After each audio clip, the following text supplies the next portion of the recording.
Good evening, men and women, too. We've got something great and special for you. A whole new culture for you to see. A whole new way for you to be.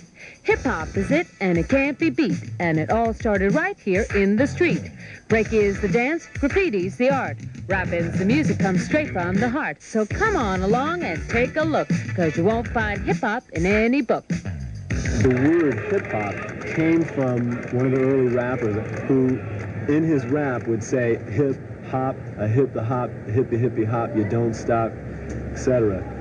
That then, in a derogatory way or in a put down, people who didn't like that music, people from the streets, from the ghetto, from uptown, would say, "Oh, that's that hip hop music, you know, the hip hop, you know." But it stuck. Michael Holman manages the New York City Breakers. They are one of the best breakdancing crews. He also considers himself a social anthropologist when it comes to hip-hop. The people who are involved in shaping and creating and presenting hip-hop, they are people, I think, who the media and popular opinion in general would like to color as social undesirables, uncultured losers. But what they are real winners, because they have come from nothing and made the most popular, most interesting subculture happening now in the world, I think.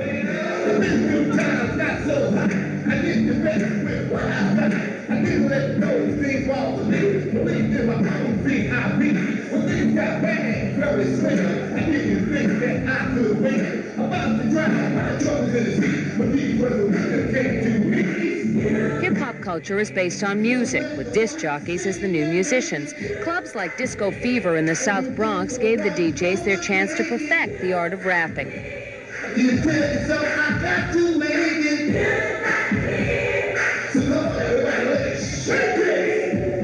About 3 years ago, rapping really took off when a rap record rose to #1 in the charts, selling over 5 million copies. It was a shot in the arm for the subculture.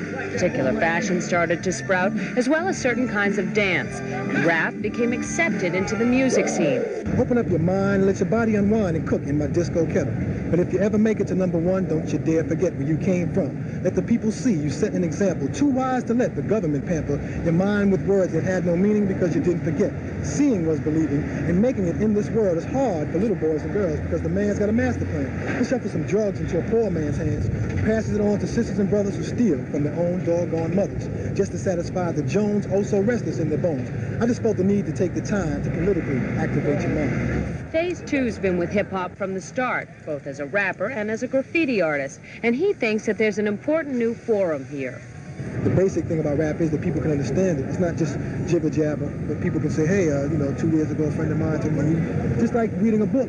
You know what I'm saying? Here's the book right here. You are the book. And you relate to people in that sense. Like a 1 for the bottom, 2 for the bass. Come on, hot breeze, get funky in the place.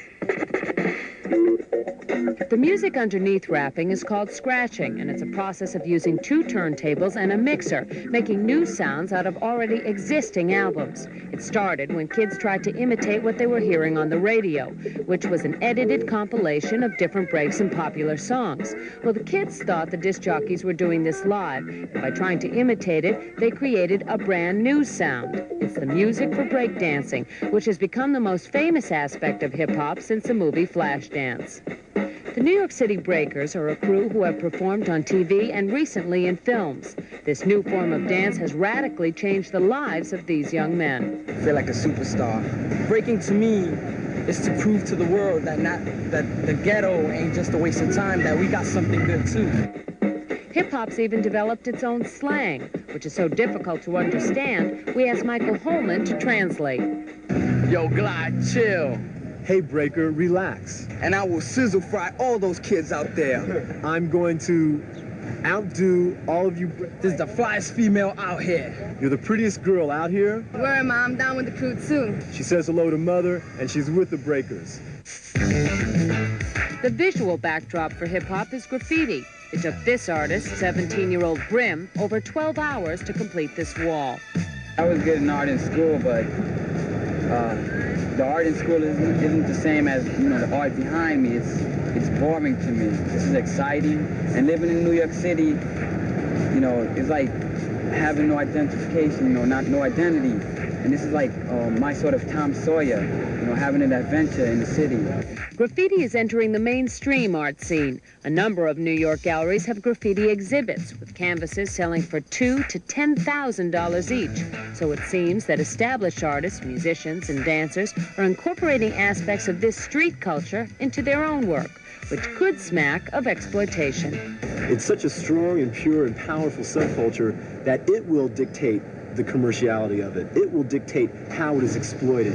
Hip-hop, riding on subway trains, rapping, it's all something that you feel. It's not something that you just do. You know what I'm saying? And those of us who really feel in our hearts, in our minds, and our souls will continue to keep doing it.